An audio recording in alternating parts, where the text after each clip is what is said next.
여러분, 안녕하세요. 오정자입니다.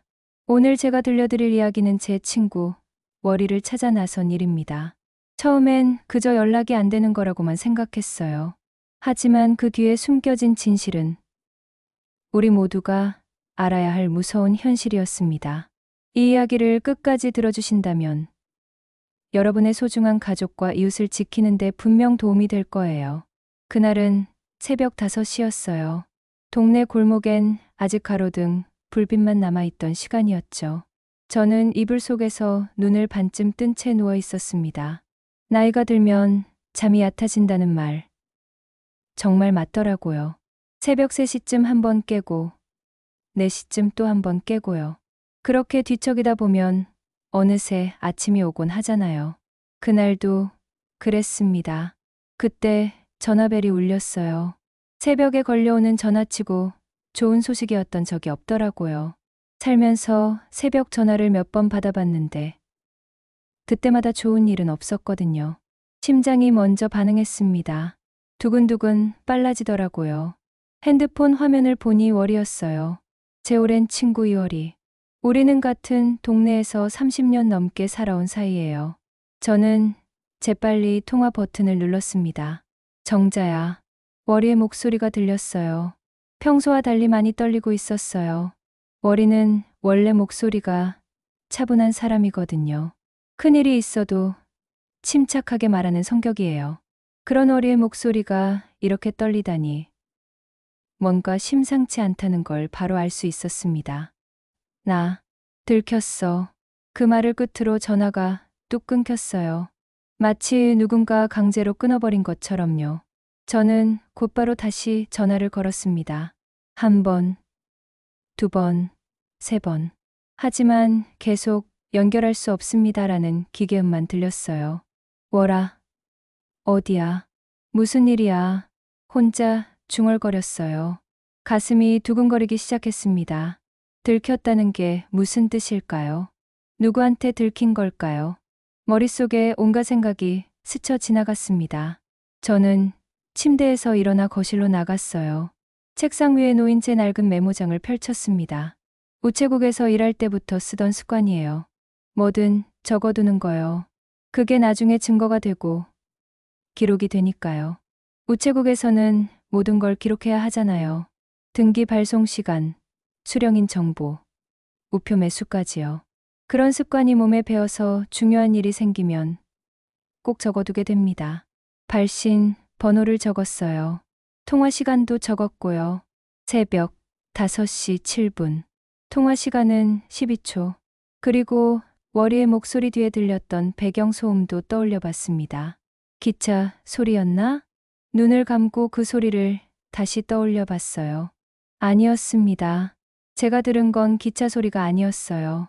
뭔가 울리는 소리였어요. 금속성, 공명음이랄까요. 마치 지하 주차장처럼 울려 퍼지는 동굴 같은 공간에서 나는 그런 울림이었습니다. 더 이상 망설일 수가 없었어요. 외투를 걸치고 신발을 신었습니다. 새벽 공기는 차가웠지만 제 마음은 더 급했어요. 월이가 위험에 처했다는 걸 본능적으로 느꼈거든요. 30년을 알고 지낸 친구의 목소리는 거짓말을 하지 않아요. 현관문을 열고 나가는데 골목 저편에서 누군가 손을 흔들었어요. 세탁소 주인 박말순 언니였습니다. 올해 72살이세요. 저보다 3살 위지만 여전히 정정하신 분이에요. 등은 조금 굽었지만 걸음걸이만큼은 저보다 빠르시죠. 정자야, 이 새벽에 어디 가? 말순 언니가 물으셨어요. 언니는 매일 새벽 5시에 세탁소 문을 열러 나오세요. 40년 넘게 그 시간을 지켜온 분이에요. 동네 사람들은 말순 언니를 보고 시계를 맞춘다는 농담을 할 정도예요. 월이가 사라졌어요. 제가 짧게 대답했어요. 말순 언니의 얼굴이 굳었습니다. 뭐? 월이가. 무슨 일이야? 지금 가봐야 해요. 같이 가주시겠어요? 말순 언니는 대답 대신 세탁소 문을 잠그고 제 옆으로 오셨어요. 이런 게 바로 동네 정이에요. 요즘 젊은 사람들은 옆집에 누가 사는지도 모르고 산다지만 저희 세대는 다르거든요. 누가 아프면 함께 걱정하고, 누가 어려우면 함께 돕습니다. 우리는 함께 월이의 집으로 향했어요. 월이는 저희 동네 언덕 아래 반지하에 살고 있어요.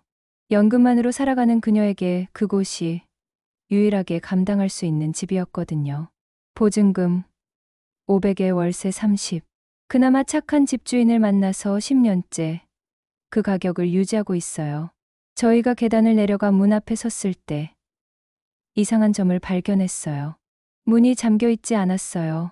손잡이를 살짝 굴리니까 그냥 열리더라고요. 월이는 밤에 문을 절대 안 잠그고 자는 사람이 아니에요. 오히려 지나칠 정도로 조심스러운 성격이거든요. 현관문 자물쇠가 3개나 달려있을 정도예요. 그런 월이가 문을 열어둔 채 나갔다? 말이 안 되잖아요. 저는 말순 언니를 보며 고개를 끄덕였어요. 언니가 먼저 문을 여셨습니다. 월아. 나야. 말순이야. 정자도 같이 왔어. 대답이 없었어요. 우리는 천천히 안으로 들어갔습니다. 방 안이 어질러져 있었어요. 책상 위에 서류들이 흩어져 있었고 의자는 옆으로 넘어져 있었어요. 월이는 평소 깔끔한 사람이에요. 물건 하나라도 제자리에 두지 않으면 불편해하는 성격이거든요. 그런 사람의 방이 이렇게 어질러져 있다는 건 뭔가 급한 일이 벌어졌다는 증거예요. 저는 바닥에 떨어진 명함 한 장을 집어들었어요. 연금 최적화 컨설팅 대표 조만석. 그 밑에는 작은 글씨로 월담 케어라고 적혀 있었어요. 전화번호와 주소도 함께 인쇄되어 있었고요. 연금 컨설팅? 월이가 이런데 연락했나? 말순 언니가 고개를 갸우뚱하셨어요. 저도 고개를 저었습니다. 월이는 조심스러운 사람이에요. 함부로 이런 곳에 연락할 사람이 아니거든요. 냉장고를 열어봤어요. 하루 전에 만들어진 듯한 시금치 나물과 된장찌개가 그대로 있었어요. 아직 상하지 않았더라고요.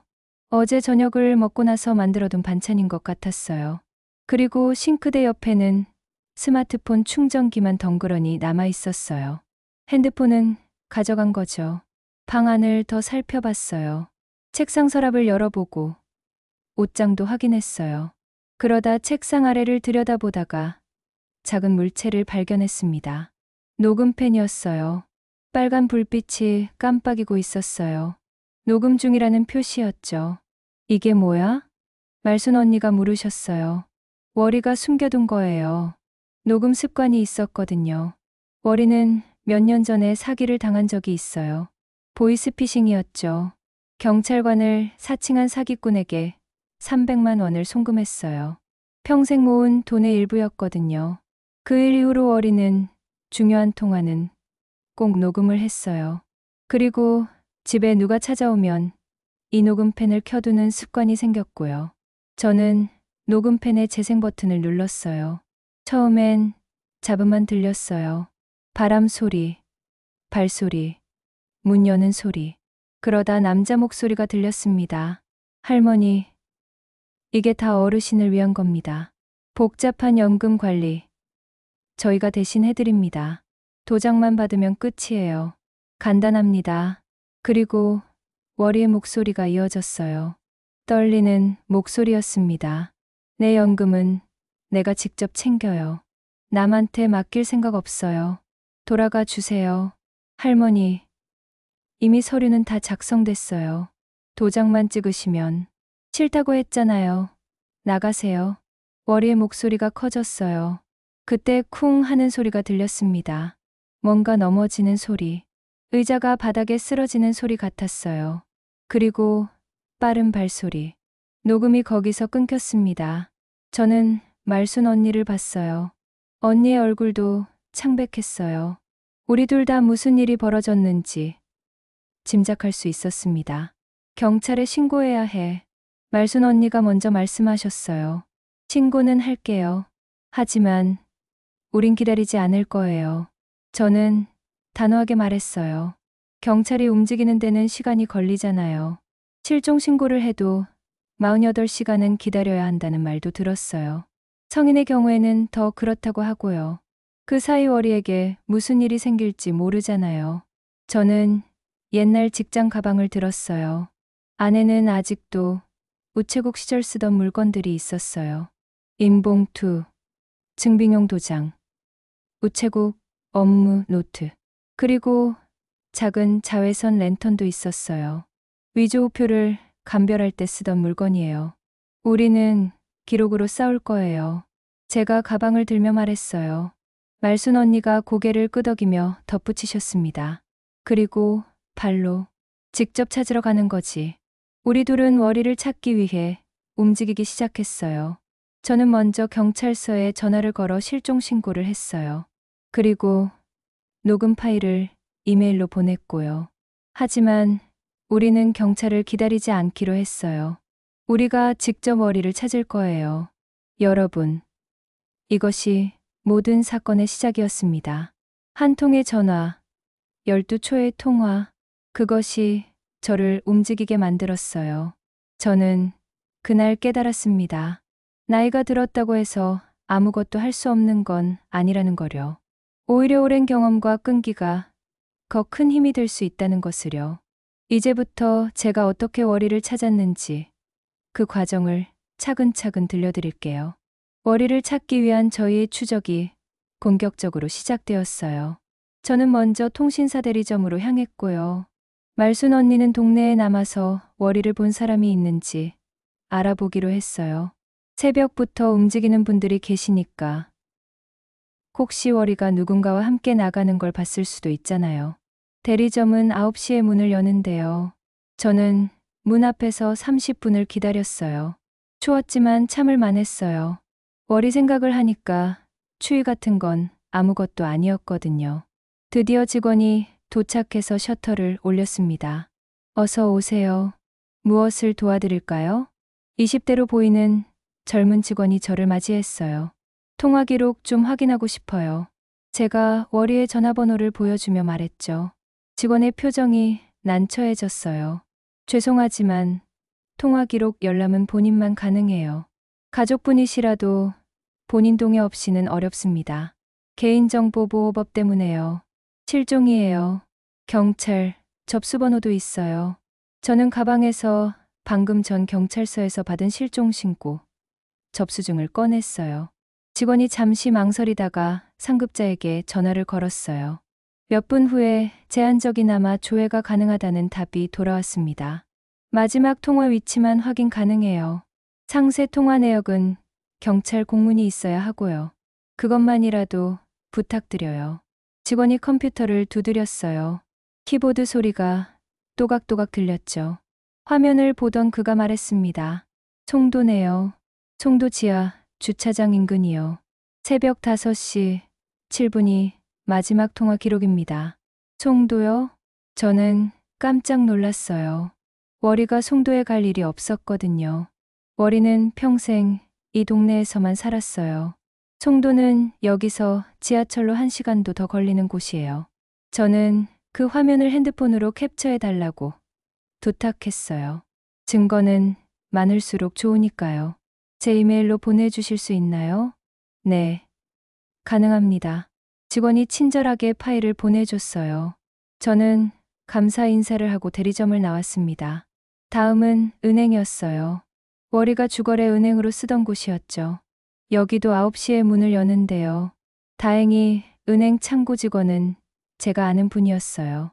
김주임님이라고 10년 넘게 그 자리에서 일하시는 분이에요. 저도 이 은행을 오래 이용해서 얼굴을 아는 사이였거든요. 어머, 정자 씨, 오랜만이네요. 오늘은 무슨 일로? 주임님, 급한 부탁이 있어서 왔어요. 저는 상황을 설명했어요. 월이가 실종됐다는 것, 사기 조직에 연루된 것 같다는 것. 김 주임님의 얼굴이 심각해졌습니다. 월이 씨 계좌요? 잠깐만 기다려 보세요. 그분이 조심스럽게 컴퓨터를 확인했어요.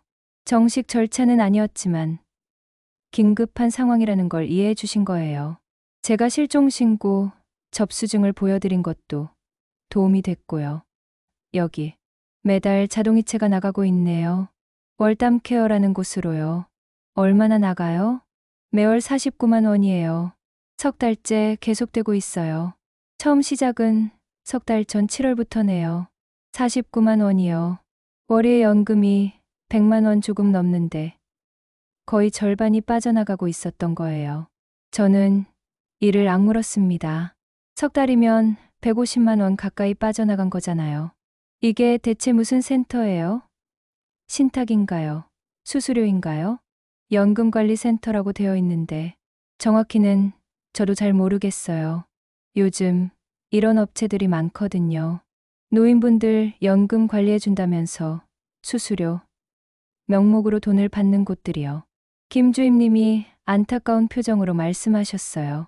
저는 월이 집에서 주은 명함을 꺼냈어요. 주소가 적혀 있었죠. 서울 강남구 어딘가였어요. 주임님, 이 거래 내역 출력해 주실 수 있나요?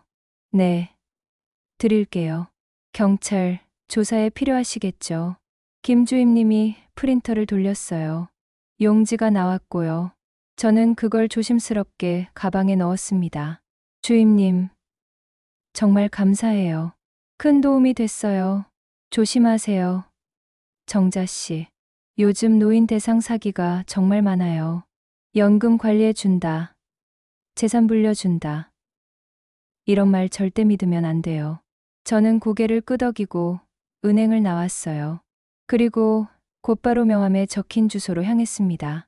지하철을 2번 갈아타고 1시간을 달려갔어요. 출근 시간이라 지하철은 사람들로 붐볐어요. 저는 손잡이를 꽉 잡고 서 있었습니다. 드디어 도착했어요. 건물은 생각보다 번듯했어요. 10층짜리 오피스텔 건물이었죠. 유리문에는 반듯한 로고가 붙어 있었어요. 연금. 쉽고 안전하게. 월담케어. 그럴듯한 문구였어요. 저는 심호흡을 하고 문을 밀었습니다. 로비는 깨끗했어요. 대리석 바닥에 화분도 놓여 있었고요. 접수대에는 20대로 보이는 젊은 여직원이 앉아 있었어요. 화장을 곱게 하고 있었죠. 어서 오세요. 예약하셨나요? 밝은 목소리였어요. 하지만 저는 그 미소가 진짜인지 의심스러웠어요. 네. 조만석 대표님. 상담받으러 왔어요. 저는 거짓말을 했어요. 예약 같은 건 하지 않았지만 일단 안으로 들어가야 했거든요. 직원의 눈빛이 잠깐 흔들렸어요. 뭔가 이상하다는 표정이었죠. 아, 예약 명단에는 없으신데요. 성함이 어떻게 되세요? 오정자예요. 전화로 예약했는데 누락됐나 보네요. 저는 태연하게 말했어요. 직원이 컴퓨터를 확인했습니다. 죄송한데 대표님은 지금 바쁘신데요. 그럼 이 말 전해주세요.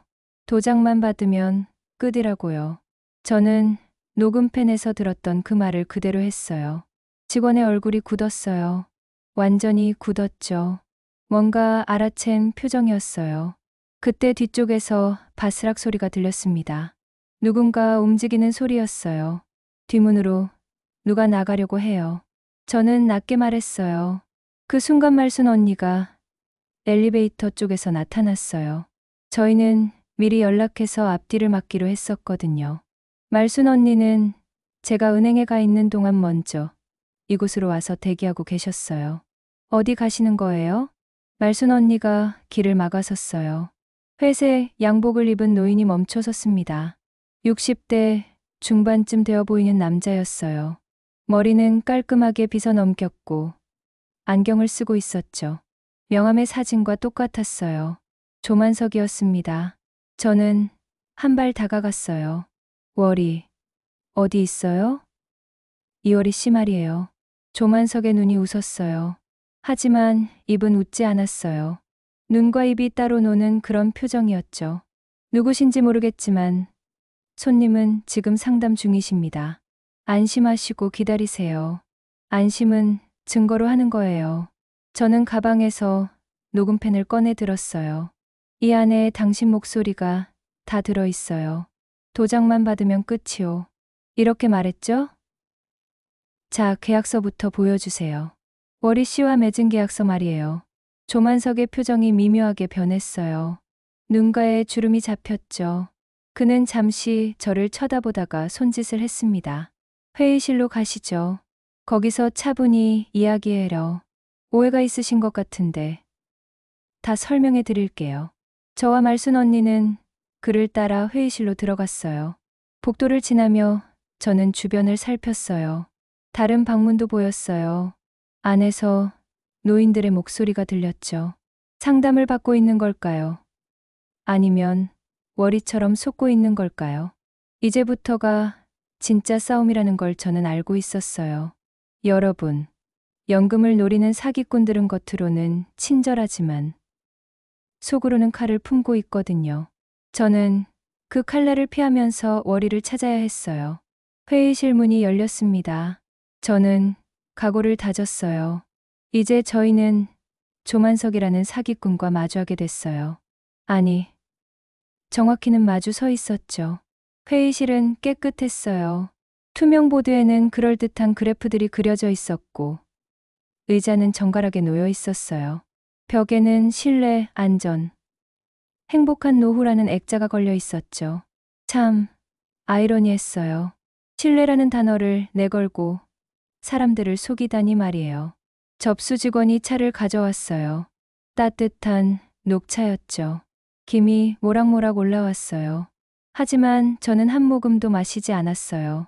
너무 따뜻했거든요. 의심을 풀게 만드는 온도랄까요. 말순 언니도 차에 손을 대지 않으셨어요. 우리는 경계를 늦추지 않았습니다. 조만석이 천천히 서류철을 펼쳤어요. 그의 손은 떨리지 않았어요. 마치 이런 상황에 익숙한 사람처럼요. 아마 지금까지 수십 명, 어쩌면 수백 명을 이런 식으로 속여왔을 거예요. 이월이 고객님께서는 저희의 소중한 고객이십니다. 여기 계약서를 보시죠. 그가 서류를 제 앞으로 밀었어요. 자산관리 위임 계약서라고 적혀 있었죠. 표지는 고급스러웠어요. 회사 직인도 선명하게 찍혀 있었고요. 친필 서명도 있고요. 지장도 찍혀 있어요. 모든 게 합법적인 절차예요. 이월이 고객님께서 직접 동의하신 거예요. 저는 서류를 천천히 훑었어요. 우체국에서 30년을 일한 제 눈은 서류의 진위를 가리는데 익숙하거든요. 등기우편, 내용 증명, 각종 공문서를 매일 다뤘으니까요. 월이의 이름이 적혀 있었어요. 서명도 있었고요. 얼핏 보면 월이의 필체처럼 보였어요. 하지만 뭔가 이상했죠. 이 서명, 획이 흔들렸네요. 여기 이 부분, 보세요. 제가 손가락으로 가리키며 말했어요. 월이는 글씨를 또박또박 쓰는 사람이에요. 손이 떨릴 나이도 아니고요. 그런데 이 서명은 중간중간 획이 흔들려 있었어요. 어르신들은 손이 떨리시니까요. 나이 드시면 당연한 거예요. 조만석이 태연하게 대답했어요. 하지만 저는 계속 살폈죠. 잉크가 미묘하게 번져 있었어요. 그것도 일정한 패턴으로요. 마치 복사한 서명 위에 다시 펜으로 덧댄 것처럼 보였어요. 이건 복사 위에 덧쓴 피랍이에요. 원본이 아니에요. 제가 30년 동안 서류를 다뤘어요. 이건 위조예요. 제가 단호하게 말했죠. 조만석이 비웃었어요. 노안이시네요, 어르신. 안경을 바꾸시는 게 좋겠어요. 요즘 좋은 안경 많아요. 노안이 아니에요. 저는 가방에서 작은 물건을 꺼냈어요. 휴대용 자외선 랜턴이었죠. 우체국에서 위조 우표를 감별할 때 쓰던 물건이에요. 저는 아직도 이걸 가지고 다녀요. 언젠가 쓸모가 있을 거라고 생각했었는데 오늘이 바로 그날이었어요. 나는 우체국에서 30년을 일했어요. 사문서 원본 냄새를 알아요. 진짜와 가짜를 구분하는 게 제 전문이었거든요. 저는 자외선을 켰어요. 그리고 지장 부분에 비췄죠. 순간 이상한 광택이 보였어요. 일반 인주는 자외선에 이렇게 반응하지 않아요. 형광 물질이 섞여 있을 때만 이런 반응이 나타나거든요. 오일 잉크네요. 급조한 도장이에요. 진짜 인주가 아니에요. 말순 언니가 제 옆에서 고개를 끄덕이셨어요. 조만석의 얼굴에 잠깐 당황한 기색이 스쳤어요. 하지만 그는 곧 다시 미소를 지었죠. 연기를 하고 있는 게 분명했어요. 말도 안 되는 소리를. 이건 명백한 명예훼손이에요. 바로 그때 회의실 문이 열렸어요. 중년 남자가 들어왔죠. 깔끔한 정장 차림이었어요. 경찰 신분증을 보여줬습니다. 실종 신고자 오정자 씨 맞으십니까? 저는 강남경찰서 박 형사예요. 신고 접수 확인차 왔습니다. 네, 맞아요. 형사님, 잘 오셨어요. 저는 재빨리 대답했어요. 그리고 준비해 온 자료들을 꺼냈죠.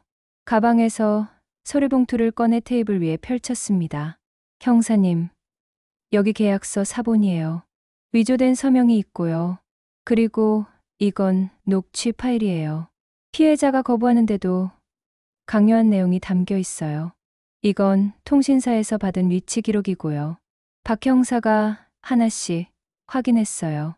서류를 들여다보고 녹음 파일도 들었죠. 조만석은 여전히 태연한 표정이었어요. 마치 아무 문제도 없다는 듯이요.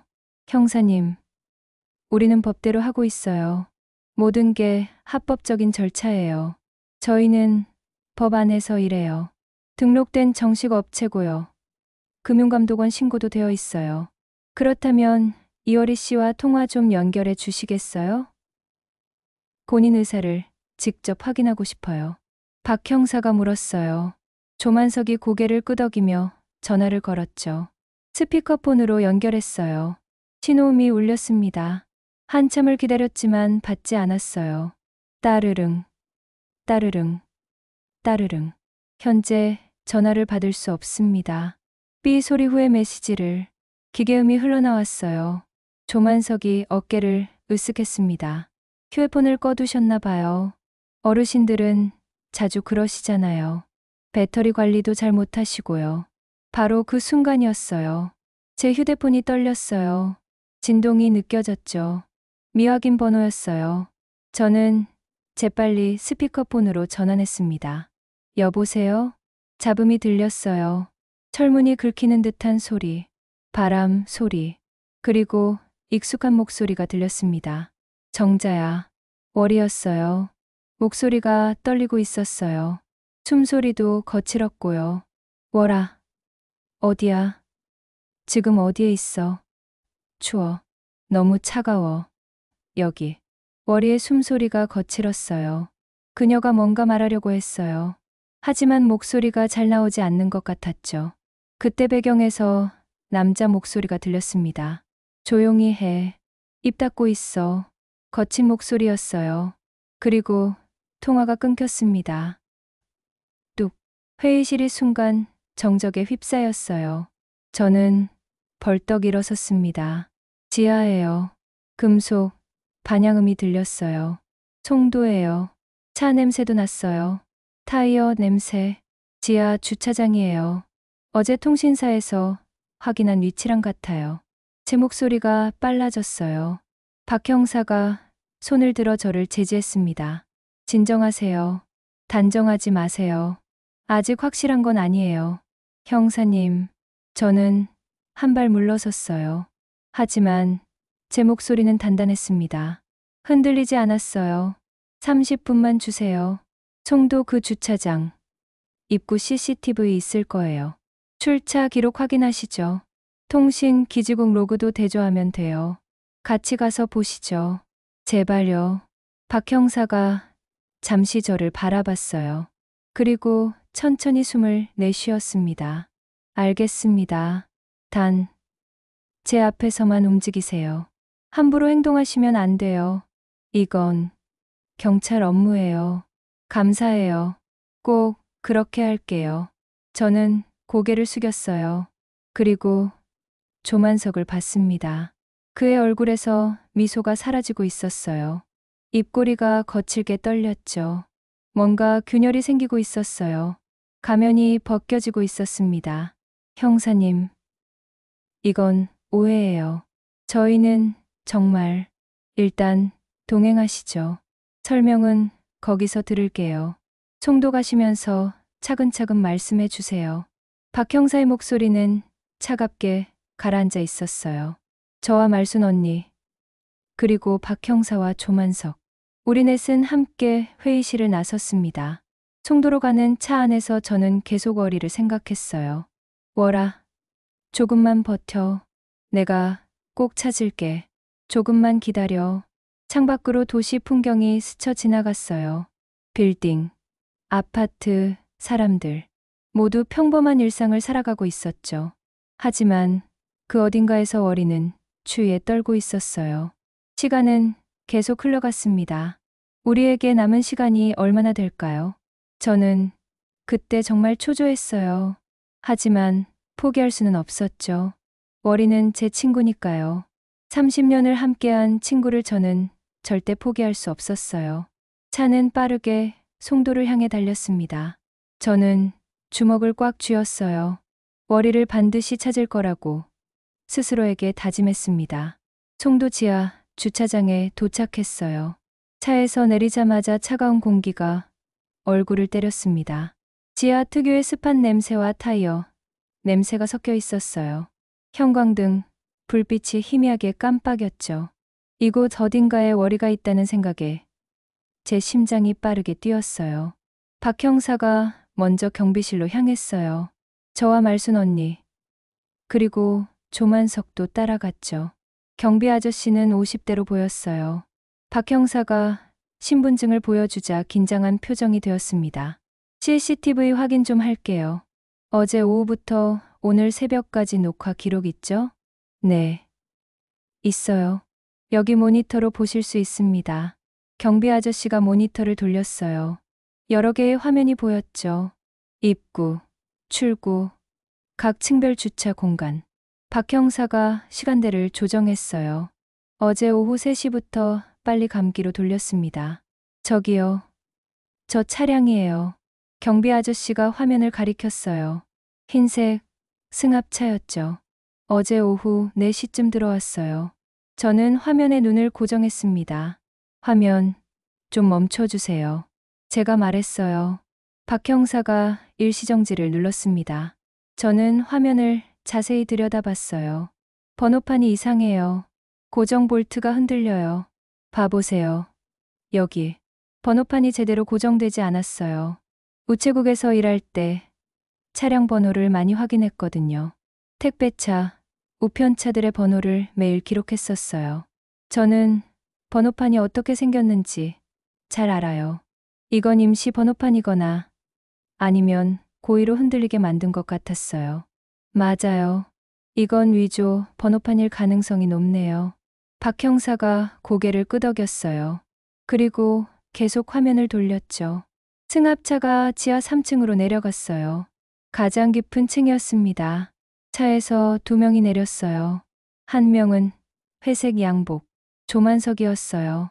다른 한 명은 검은 점퍼를 입은 젊은 남자였죠. 그 순간 제 눈이 번쩍 뜨였어요. 저 사람, 조만석이잖아요. 조만석의 얼굴이 창백해졌어요. 그는 아무 말도 하지 못했습니다. 박 형사가 무전기를 꺼냈어요. 근처 순찰차 대기시켜 주세요. 출입구 봉쇄해요. 용의자 도주 방지. 알겠습니다. 무전기에서 대답이 돌아왔어요. 저는 계속 모니터를 봤습니다. 2 사람이 차 트렁크를 열었어요. 그리고 큰 물체를 끌어냈죠. 포대자루 같았어요. 사람 크기였습니다. 월이다. 제 목소리가 떨렸어요. 말순 언니가 제 손을 꽉 잡아주셨어요. 박 형사도 표정이 굳었습니다. 지하 3층으로 가죠. 지금 당장. 우리는 엘리베이터를 타고 지하 3층으로 내려갔어요. 문이 열리자 더 차가운 공기가 밀려왔습니다. 이곳은 거의 사용하지 않는 층인 것 같았어요. 차도 몇 대 없었고요. 형광등도 반쯤 꺼져 있었어요. 저는 귀를 기울였어요. 어딘가에서 미약한 진동음이 들렸습니다. 휴대폰 진동 소리 같아요. 소리를 쫓아 걸었어요. 주차장 끝 창고처럼 생긴 공간이 있었습니다. 철문이 달려 있었어요. 자물쇠가 채워져 있었죠. 녹은 오래된 것 같았어요. 하지만 발판 주변에는 신선한 먼지, 자국이 있었어요. 누군가 최근에 드나든 흔적이었습니다. 저는 손전등을 꺼내 철문 틈을 비췄어요. 틈 사이로 뭔가 반짝이는 물체가 보였습니다. 작은 헤어핀이었어요. 나비 모양이었죠. 월이의 헤어핀이에요. 제가 작년에 선물한 거예요. 제 손이 떨렸어요. 월이가 여기 있다는 확신이 들었습니다. 박 형사가 무전기로 절단기를 요청했어요. 몇 분 후 경비 아저씨가 절단기를 들고 왔습니다. 쇠를 자르는 소리가 귀청을 찢었어요. 끽, 끽, 불꽃이 튀었죠. 마침내 자물쇠가 떨어졌습니다. 박 형사가 문을 열었어요. 어둠이 입을 벌리고 있었어요. 손전등, 불빛이 안을 비췄습니다. 냉기가 확 밀려왔어요. 그리고 멀리서 약한 숨소리가 들렸습니다. 월아. 저는 안으로 달려 들어갔어요. 박 형사가 저를 막았지만 저는 멈출 수 없었어요. 손전등, 불빛이 구석을 비췄습니다. 거기 월이가 있었어요. 포대자루에 묶인 채 바닥에 누워 있었어요. 얼굴은 창백했고 입술은 파랗게 질려 있었죠. 손은 차갑게 떨리고 있었어요. 월아. 나야. 정자야. 저는 월이의 손을 잡았어요. 얼음장처럼 차가웠습니다. 월이가 천천히 눈을 떴어요. 정자야. 늦었니? 아니, 안 늦었어. 내가 왔잖아. 이제 괜찮아. 말순 언니가 자기 외투를 벗어 월이에게 덮어줬어요. 박 형사가 119에 전화를 걸었습니다. 그리고 주변을 확인하기 시작했어요. 창고 안에는 박스들이 쌓여 있었어요. 수십 개였습니다. 박 형사가 하나를 열었어요. 안에는 서류 봉투들이 가득했죠. 계약서들이었어요. 상단에는 이름들이 적혀 있었습니다. 김영숙, 박철수, 이순자, 정만석. 모두 노인들의 이름이었어요. 이게 다 뭐예요? 박 형사가 조만석에게 물었어요. 조만석은 입을 다물고 있었습니다. 저는 박스를 더 뒤졌어요. 통장 사본, 도장, 신분증 사본. 모든 게 들어 있었어요. 이건 납치예요. 이건 약탈이에요. 노인들의 연금을 훔친 거잖아요. 제 목소리가 커졌어요. 분노가 치밀어 올랐습니다. 이런 짓을 얼마나 오래 해온 걸까요? 얼마나 많은 노인들이 피해를 입은 걸까요? 그때 뒤쪽에서 발소리가 들렸어요. 조만석이 도망치려고 했어요. 하지만 입구에는 이미 경찰관들이 서 있었습니다. 그는 멈춰 섰어요. 문은 누가 열었지? 당신들. 불법 침입이요. 조만석이 소리쳤어요. 하지만 그의 목소리는 떨리고 있었죠. 박 형사가 수갑을 꺼냈습니다. 조만석 씨, 감금, 사기, 위조 문서 작성 혐의로 긴급 체포합니다. 증거가 어디 있소? 증거 불충분이요. 조만석이 비웃었어요. 하지만 저는 준비가 되어 있었습니다. 가방에서 녹음펜을 꺼냈어요. 당신 목소리, 여기 다 있어요. 도장만 받으면 끝이요. 월이 씨 집에서 녹음된 거예요. 그리고 월이가 떨리는 입술을 열었어요. 목소리는 약했지만 또렷했습니다. 내 앞에서 도장만 받으면 끝이라고. 그렇게 말했잖아요. 내가 싫다고 했는데도 계속 강요했잖아요. 조만석의 얼굴이 무너졌어요. 그의 눈에서 자신감이 사라졌습니다. 어깨가 축 처졌어요. 박 형사가 수갑을 채웠습니다. 철컥. 차가운 금속 소리가 창고에 울렸어요. 구급차가 도착했어요. 응급구조사들이 들어와 월이를 들것에 옮겼습니다. 저는 월이의 손을 놓지 않았어요. 정자야, 고마워. 내가 아니었으면. 괜찮아. 이제 다 끝났어. 병원 가자. 따뜻한 데서 쉬어야 해. 말순 언니도 월이의 다른 손을 잡으셨어요. 우리 셋은 함께 구급차에 올랐습니다. 조만석은 경찰차에 실려갔어요. 박 형사가 저에게 말했습니다. 정자 씨, 고생 많으셨어요. 증거 자료 덕분에 큰 도움이 됐어요. 나중에 정식으로 조사받으러 와주셔야 해요. 네, 그렇게 할게요. 형사님, 저 박스들 안에 있는 다른 분들도 꼭 보호해 주세요. 물론이죠. 전담팀을 꾸려서 피해자 전원 연락할게요. 구급차 문이 닫혔어요. 사이렌 소리가 울렸습니다. 창밖으로 지하 주차장이 멀어졌어요. 저는 월이를 내려다봤습니다. 그녀는 눈을 감고 있었어요. 하지만 숨은 안정적이었어요. 살아 있었어요. 제가 찾아냈어요. 여러분, 그 순간 저는 깨달았어요. 나이가 들었다고 해서 무력한 게 아니라는 거려. 오히려 오랜 경험이 더 큰 힘이 될 수 있다는 것을요. 우체국에서 배운 꼼꼼함, 서류를 보는 눈, 기록하는 습관. 그 모든 게 월이를 구했어요. 구급차는 병원을 향해 달렸습니다. 저는 월이의 손을 꽉 잡았어요. 이제 정말 괜찮을 거라고 속으로 되뇌었습니다. 새벽이 다시 왔어요.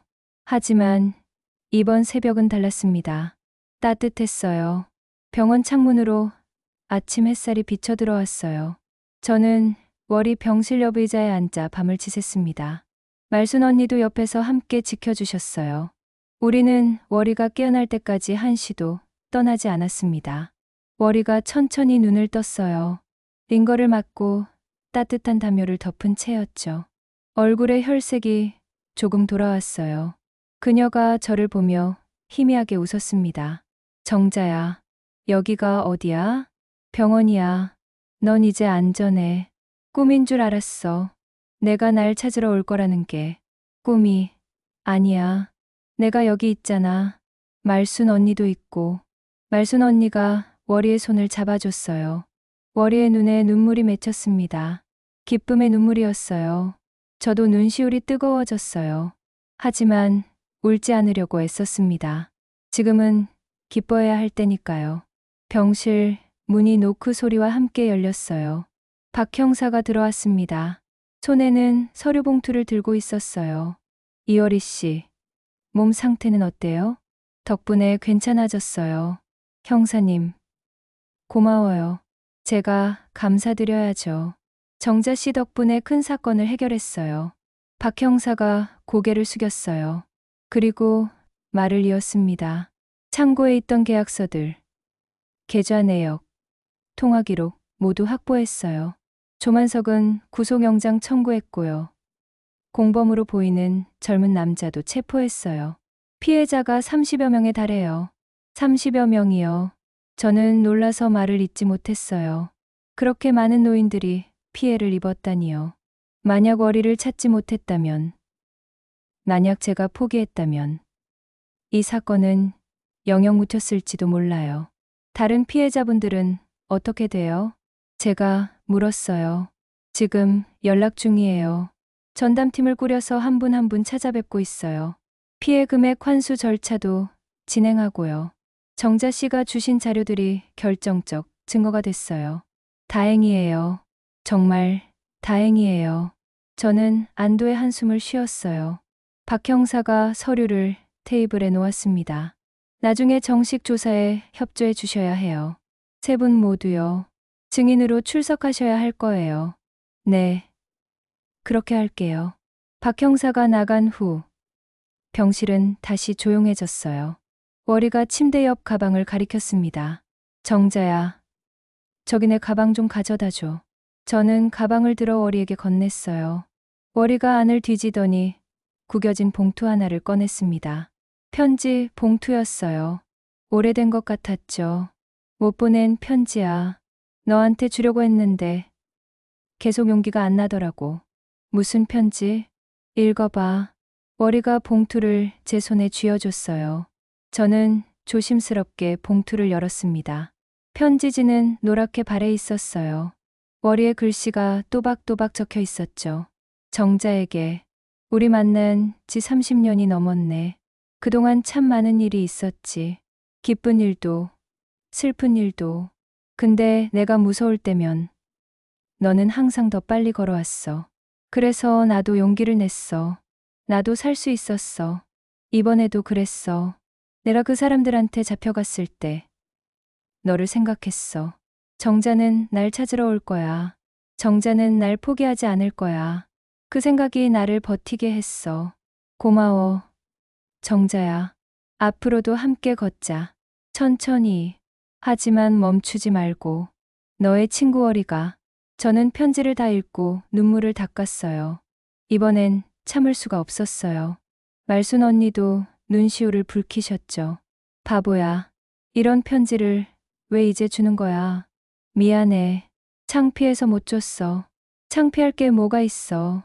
우린 친구잖아. 저는 월이의 손을 꽉 잡았어요. 월이도 제 손을 힘껏 잡았습니다. 우리는 한참을 그렇게 있었어요. 말이 필요 없었습니다. 며칠 후, 월이는 퇴원했어요. 건강을 완전히 회복했습니다. 저희는 함께 동네로 돌아왔어요. 동네 사람들이 모두 나와서 월이를 반겼습니다. 세탁소 주인 말순 언니, 슈퍼 주인 김 사장님, 약국 박 선생님, 모두들 월이가 무사한 걸 진심으로 기뻐했어요. 그리고 일주일 후, 저는 특별한 결심을 했어요. 이 이야기를 더 많은 사람들에게 알려야겠다고요. 노인들을 노리는 사기꾼들이 얼마나 교묘한지, 어떻게 조심해야 하는지 알려야겠다고요. 그래서 시작한 게 바로 이 유튜브 채널입니다. 저는 핸드폰, 카메라 앞에 섰어요. 월이와 말순 언니도 옆에 함께 서 있었죠. 제 뒤로는 밝은 창문이 있었어요. 아침빛이 방 안을 환하게 밝히고 있었습니다. 녹화 버튼을 눌렀어요. 저는 숨을 고르고 천천히 말하기 시작했습니다. 안녕하세요. 저는 오정자예요. 오늘 여러분께 들려드린 이야기는 실화예요. 제 친구가 겪은 일이고 제가 직접 해결한 사건입니다. 저는 잠시 멈췄다가 다시 말을 이었어요. 이 이야기는 끝이 아니에요. 시작이에요. 아직도 많은 노인분들이 이런 사기를 당하고 계세요. 그래서 여러분께 꼭 말씀드리고 싶어요. 기록이 생명을 구합니다. 월이가 고개를 끄덕였어요. 말순 언니도 미소를 지으셨죠. 통장, 도장, 위임장, 이런 건 절대 혼자 두지 마세요. 누군가 집에 찾아와서 연금 관리해 준다. 재산 불려준다. 이런 말을 하면 의심하세요. 이상하다 싶으면 녹음하세요. 흔적을 남기세요. 저는 카메라를 똑바로 보며 말했어요. 그리고 주변 어르신들께 이 영상을 꼭 공유해 주세요. 한 사람의 연금과 자유를 지킬 수 있어요. 여러분의 부모님, 이웃 어르신들을 지켜주세요. 잠시 멈추고 미소를 지었습니다. 다음 사건도 끝까지 추적할게요. 저는 포기하지 않아요. 구독과 좋아요, 큰 힘이 돼요. 여러분의 관심이 더 많은 어르신들을 구할 수 있어요. 월이가 제 옆으로 다가와 손을 내밀었어요. 저는 그 손을 꽉 잡았습니다. 말순 언니도 우리의 손 위에 자기 손을 포개셨어요. 우리 셋의 손이 겹쳐졌습니다. 가자. 다음 정류장으로. 제가 말했어요. 월이가 웃으며 대답했습니다. 응. 함께 가자. 카메라 녹화가 끝났어요. 저는 영상을 확인하고 유튜브에 올렸습니다. 제목은 이렇게 붙였어요. 69세 할머니의 친구, 구출기, 연금 사기 실화. 영상을 올리고 며칠 후 조회수가 1000명을 넘었어요. 그리고 댓글들이 달리기 시작했습니다. 우리 어머니도 비슷한 전화 받으셨는데 이 영상 보고 조심하라고 말씀드렸어요. 할머니, 정말 멋지세요. 저도 우리 할아버지 통장 확인해 봐야겠어요. 이런 사기꾼들 정말 나쁜 사람들이네요. 엄벌에 처해야 해요. 댓글을 읽으며 저는 뿌듯함을 느꼈어요. 제 이야기가 누군가에게 도움이 되고 있었어요. 그리고 더 많은 이야기를 들려줘야겠다고 다짐했습니다. 복도 끝으로 아침 햇살이 비쳐 들어왔어요. 저는 월이와 말순 언니와 함께 창가로 걸어갔습니다. 창밖으로 동네가 보였어요. 사람들이 오가고 아이들이 뛰어놀고 평범한 하루가 시작되고 있었죠. 정자야, 다음엔 무슨 이야기 할 거야? 월이가 물었어요. 글쎄, 우리 동네에도 도움이 필요한 어르신들이 많잖아. 하나씩 찾아가 볼까? 좋지. 나도 도와줄게. 나도. 말순 언니도 손을 드셨어요. 우리 셋은 웃었습니다. 노인을 노리는 사기꾼들, 부당한 일들, 억울한 사연들. 저는 끝까지 추적하고 기록할 거예요. 나이가 들었다고 무력한 게 아니에요. 오히려 경험이 힘이에요. 끈기가 무기예요. 그리고 서로를 지키는 것. 그것이 우리가 할 수 있는 가장 큰 용기예요. 다음 이야기에서 또 만나요. 그때까지 여러분, 건강하세요. 그리고 주변을 잘 살펴주세요. 어려움에 처한 이웃이 있다면 외면하지 말고 손을 내밀어 주세요. 창밖으로 아침이 완전히 밝았어요. 새로운 하루가 시작되었습니다. 저희의 새로운 이야기도 지금부터 시작이에요.